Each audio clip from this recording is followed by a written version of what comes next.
voy a comenzar con ustedes conociendo un poco sus expectativas con relación a lo que en la Asamblea Legislativa y en las comisiones se ha generado en la Asamblea Legislativa desde el día de ayer, cuando se aprobaron ciertos nuevos préstamos precisamente para pagar algunas deudas como Mira, país. Ernesto, como ha sido parte de la dinámica de este gobierno y también del trabajo de la Asamblea Legislativa, hemos podido ver que una vez más el gobierno, al parecer como que el dinero no está alcanzando, porque se aprobaron ayer $1.000 millones para pagar deuda. O sea, vamos a adquirir más deuda para pagar más deuda. O sea, convertir la deuda de corto plazo en una deuda de mediano o de largo plazo. Esto le va a dar al gobierno hasta cierto punto un respiro en el tema de finanzas, pero al final del día es más deuda. Y el discurso que tiene el gobierno hoy, en donde dicen que la deuda es inversión, yo quisiera que los salvadoreños hicieran ese pequeño ejercicio con respecto a las finanzas personales. Y si de verdad ellos se plantean que endeudarse más les genera a ellos una inversión, o sea, el hecho de topar una tarjeta de crédito o ese tipo de cuestiones personales, al final del día es prácticamente lo mismo, y es lo que está sucediendo en nuestro país. Y eso nos parece a nosotros en lo personal irresponsable. Todo lo que sucede en la Asamblea son señales, sobre todo el tema de Hacienda y el tema de finanzas públicas.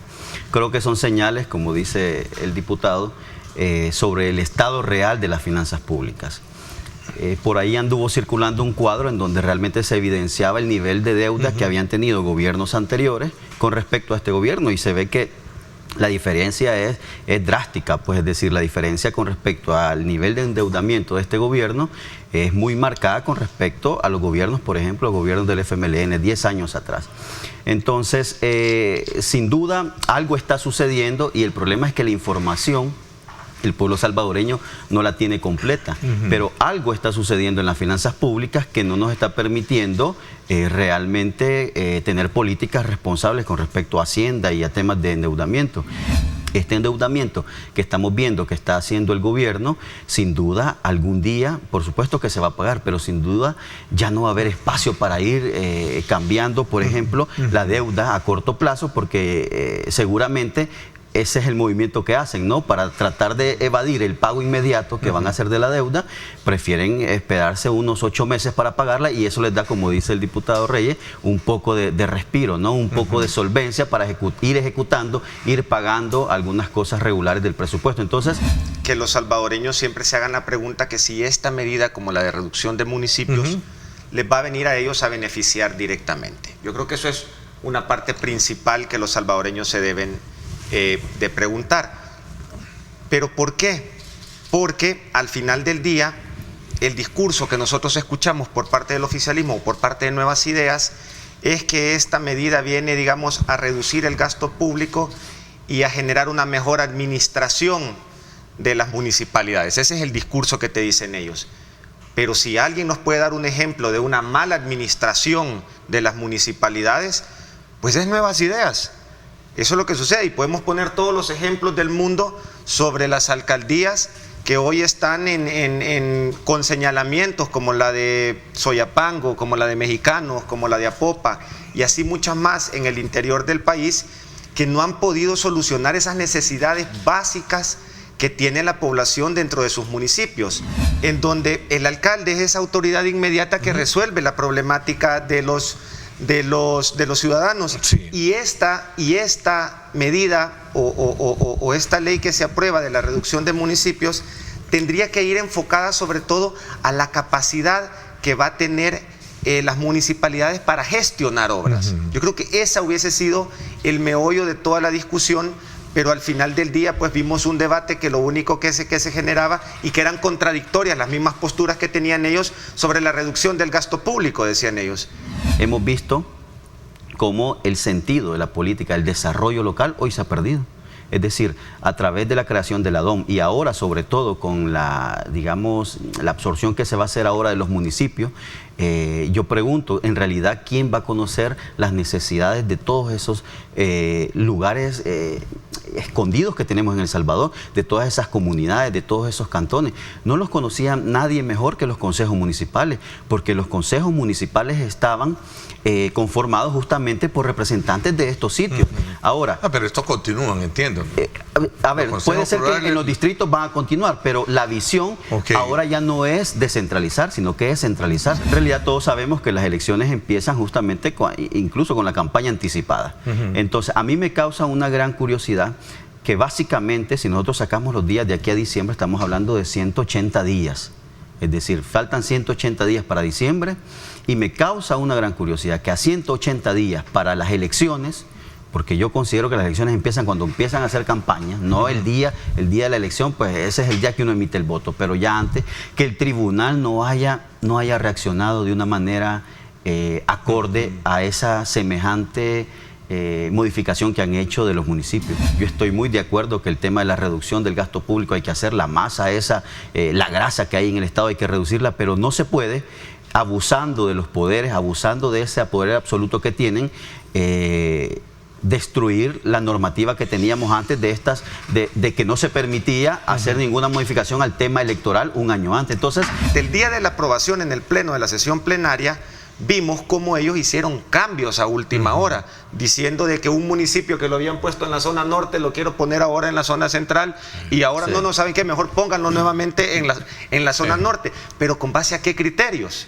O sea, esa es la parte importante. ¿Con base a qué criterios técnicos venimos y hacemos esas modificaciones? O sea, como partido opositor, ustedes no se oponen per se, lo que necesitaban era un poquito más de discusión y consistencia para entender o sea, nosotros... ¿Qué se basaba todos esos movimientos? Nosotros somos conscientes de que había que hacer una reorganización territorial. Es que eso es crucial porque hay que hacerlo.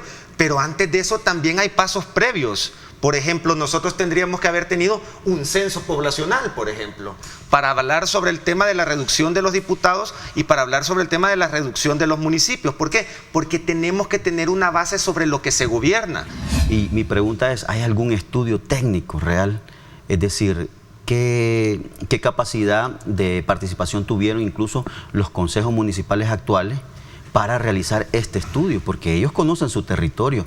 ¿Qué especificaciones técnicas les pidieron de su territorio, de su población, de sus proyectos, incluso el sentir y la opinión de los habitantes de cada uno de los municipios? Es decir, aquí nos faltó todo el trabajo. Lo único que se fue a hacer es hacer la firma ahí en la Asamblea Legislativa, como ya nos tienen acostumbrados, y todo pasa con dispensa de trámite, temas tan importantes que son trascendentales para el desarrollo económico, el desarrollo social, cultural, el de identidad incluso, es importante. Entonces, esas cosas fundamentales, Ernesto, no se pueden perdonar, se pueden perdonar. Fíjate que con el tema de la DOM, que fue la respuesta de ellos a la mejor administración de los fondos. Y volvemos a lo mismo. Lo técnico lo dejan ellos aparte, la planificación lo deja aparte. ¿Por qué? Que me perdonen, pero andar pavimentando, andar haciendo calles, eso no significa desarrollo local. Es decir, por supuesto que es un componente importantísimo, la conectividad que deben de haber entre estas zonas, estos municipios que han estado, digamos, olvidados y que los recursos no han podido llegar.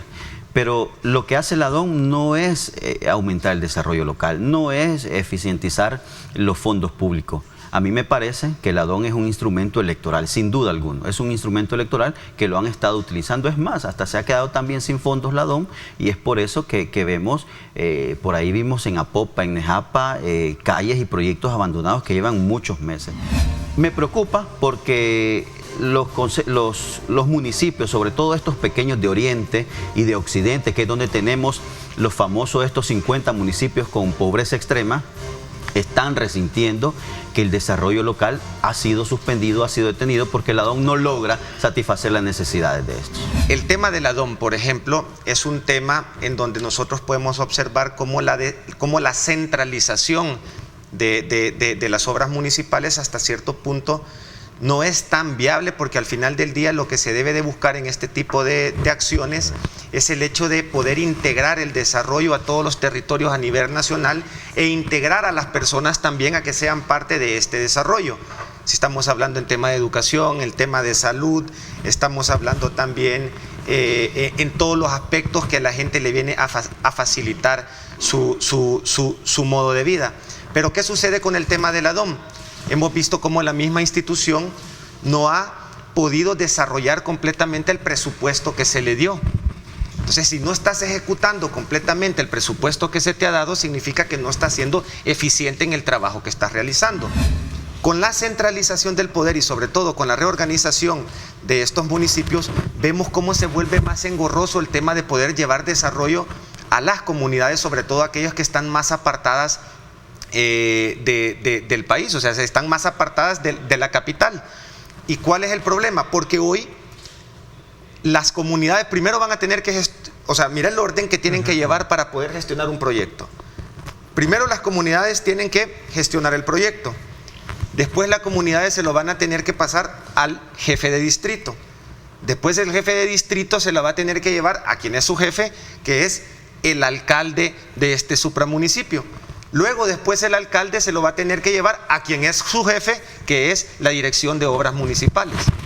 Estamos viendo cómo este proyecto va a tener que pasar por toda esa burocracia y al final del día, ¿cuánto desarrollo se va a poder llevar a las comunidades? Cuando antes la misma comunidad con el consejo plural que tenía y el alcalde decidían cuál era la obra que ellos necesitaban.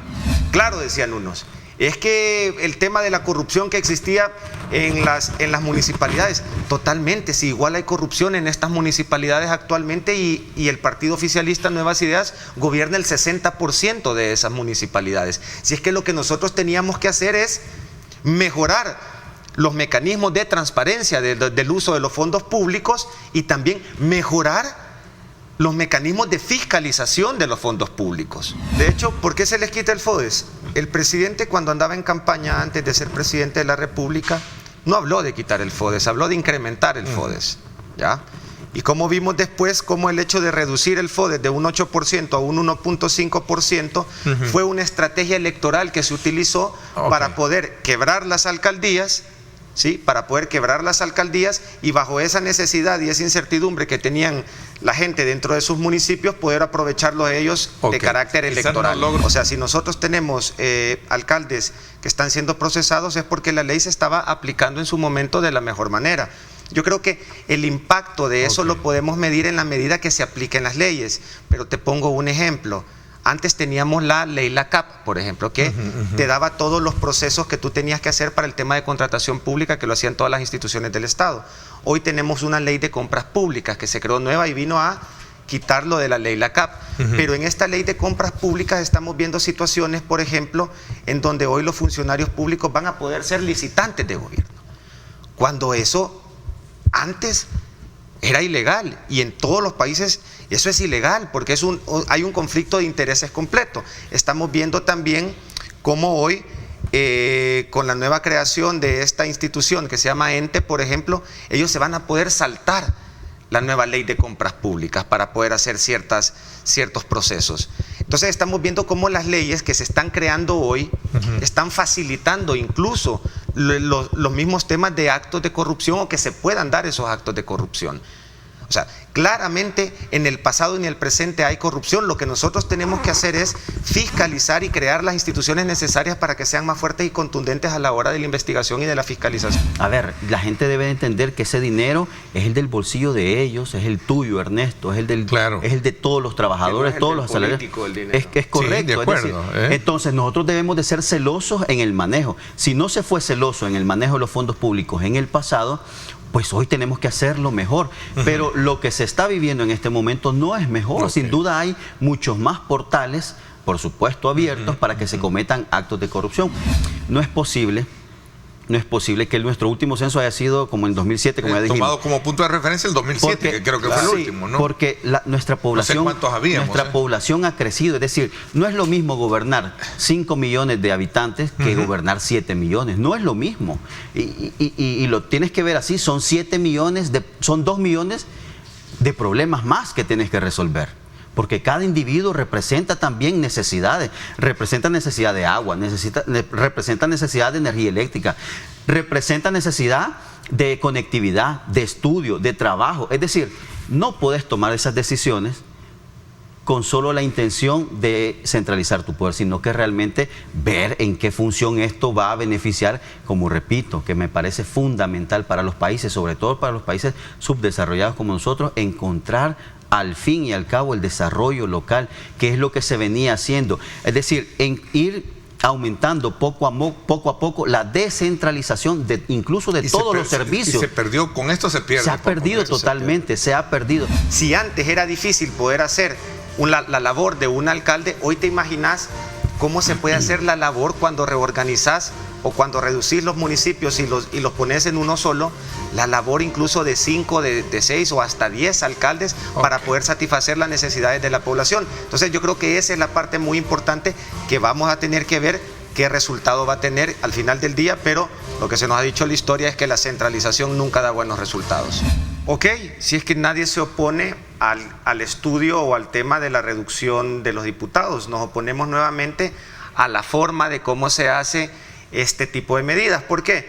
Porque si nosotros nos ponemos a analizar nuestra Constitución, en donde te habla que nuestro sistema es republicano, democrático y representativo, entonces ahí estamos tocando ciertos puntos que son importantes. Y bien lo decía aquí Vladimir antes, este tipo de medidas, ¿cómo se pueden analizar? Si tenemos un sistema que es representativo, ¿cómo lo podemos o cómo se puede aprobar esta ley si no hay, por ejemplo, un censo que te diga cómo vas a representar o cómo vas a poder representar a esta cantidad de población si no sabes cuánta población estás gobernando al final del día?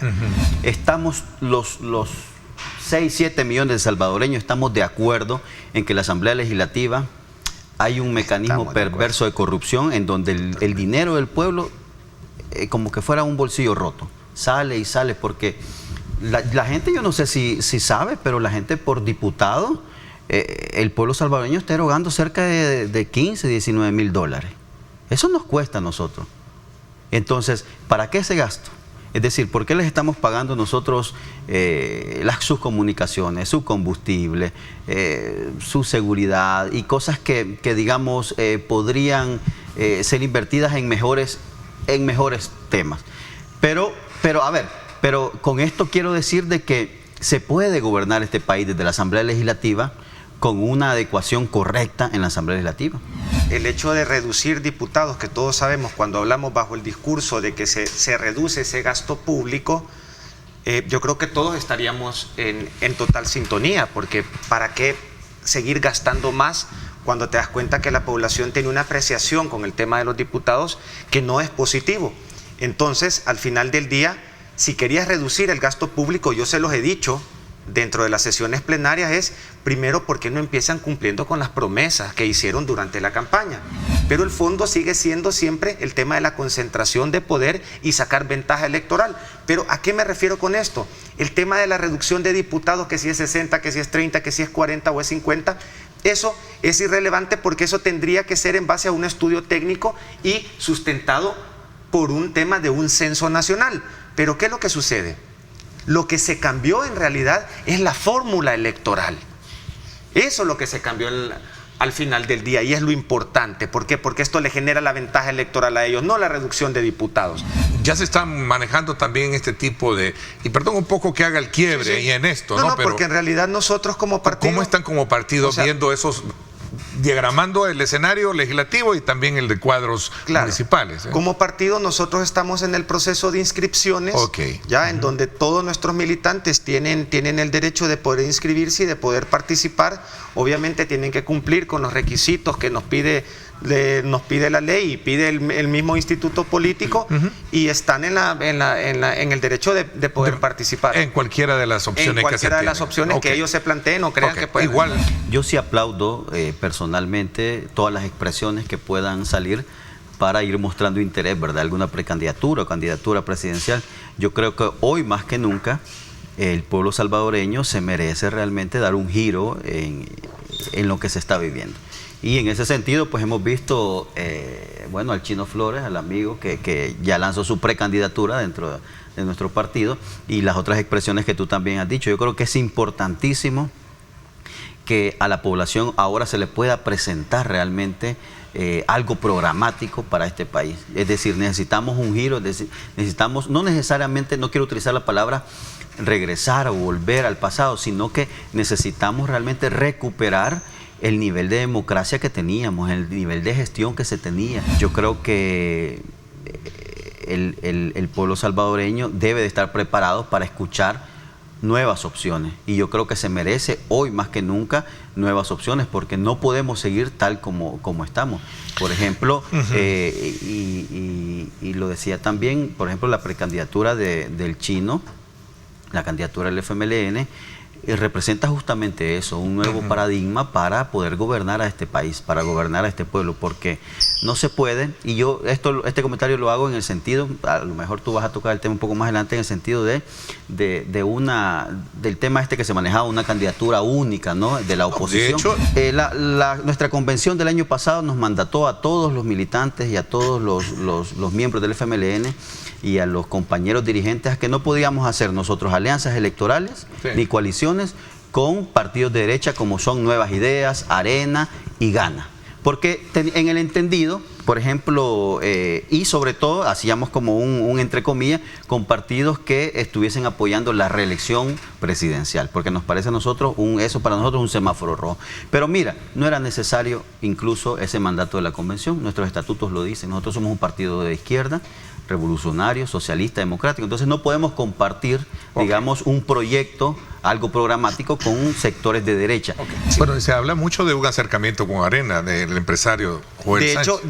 De hecho, nosotros siempre hemos sido del mensaje en el que vamos a ser ese vehículo que la sociedad civil que defiende estos principios y valores se pueda sumar a nuestro proyecto político. O sea, nosotros vamos a ser ese vehículo que tenga que defender la democracia. Y Joel Sánchez me parece una figura muy importante porque representa a ese salvadoreño, por ejemplo, que le toca migrar del país por situaciones de dificultades y hoy pues regresa a su país a intentar sumar algo más. Entonces esa ¿Tú avalarías una candidatura de tu partido hacia apoyo de Joel Sánchez? ¿Perdón? ¿Avalarías un apoyo a la candidatura de Joel Sánchez? Yo avalo la unidad nacional y avalo cualquier tipo de... Que surja de ahí. Que surja de ahí, totalmente. ¿La de Luis Parada? Igual. Hemos visto cómo se han presentado estas... Luis Parada sería con nuestro tiempo. Con nuestro tiempo, claro. Hemos visto cómo se han presentado estas candidaturas. Al final del día no hemos tenido mayor acercamientos o pláticas con esta fórmula presidencial. No puedo decir más sobre esta estás haciendo a título personal el análisis también, ¿verdad? Obviamente. Totalmente. Pero tú ves ese escenario en su composición y en su misma morfología política, que lo ves bastante potenciable, ¿no? ¿El qué, perdón? El de poder apoyar una candidatura viniendo del sector, de los sectores de la sociedad civil, que sea conjuante a lo que tú planteabas, ¿no? Totalmente. Principios mínimos que tú mencionaste. Claro, totalmente. Y nosotros hemos visto cómo estas organizaciones que vienen de parte de Resistencia se apegan un poco más a lo que nosotros como partido defendemos. Entonces yo creo que en esa medida nosotros nos vamos a ir acercando más a esos movimientos sociales. El pueblo lo que le reclama, una de las cosas fundamentales de lo que le reclama al FMLN es el abandono justamente a esos ideales a los que históricamente se habían prometido. Entonces por eso es que y esto también yo lo digo, es muy personal, es muy personal.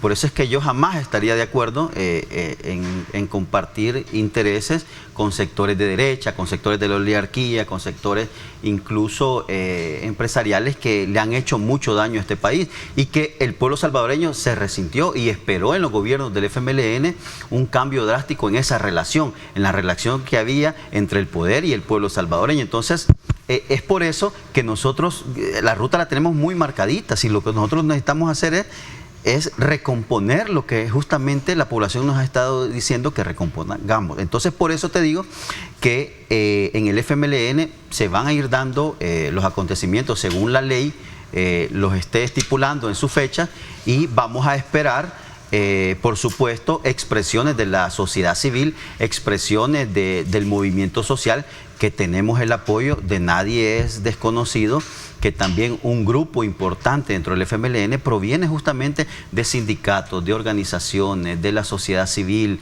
intelectuales, artistas, incluso hasta algunos sectores empresariales que son conscientes de la necesidad de una mejor apuesta, ¿no?, para el desarrollo de este país. En este cambio de modalidades hemos visto cómo se planteó una ley que hasta cierto punto es desigual para los salvadoreños, porque nosotros tenemos la situación, digamos, que salvadoreños que están en el exterior van a poder votar con su documentación vencida o que van a tener un mes para poder votar, y los salvadoreños que están aquí en El Salvador vamos a tener solo la jornada electoral, que te da un día y las horas que esta especifica, y tenés que tener tu documentación vigente. Y hemos visto cómo el Tribunal Supremo Electoral no ha dado pronunciamientos con respecto a este tema, y con los aportes que llevó a la Asamblea Legislativa el Tribunal Supremo Electoral, que me parecían muy válidos, por ejemplo, no fueron tomados en cuenta, pero el Tribunal Supremo Electoral no hizo nada. Después vimos cómo se derogó el artículo 291 del Código Electoral, que establecía que no se pueden cambiar las reglas del juego un año antes de las elecciones, y el Tribunal Supremo Electoral no hizo ningún pronunciamiento sobre eso, cuando el mayor afectado es la misma institución, porque te están cambiando las reglas del juego constantemente. Yo creo que lastimosamente aquel principio de que el tribunal era la máxima autoridad en temas electorales, pues se ha perdido, y ahora lo han reducido, y esta es culpa del oficialismo, lo han reducido a prácticamente una agencia que va a tramitar el evento electoral, nada más, es decir, como un organizador del evento electoral.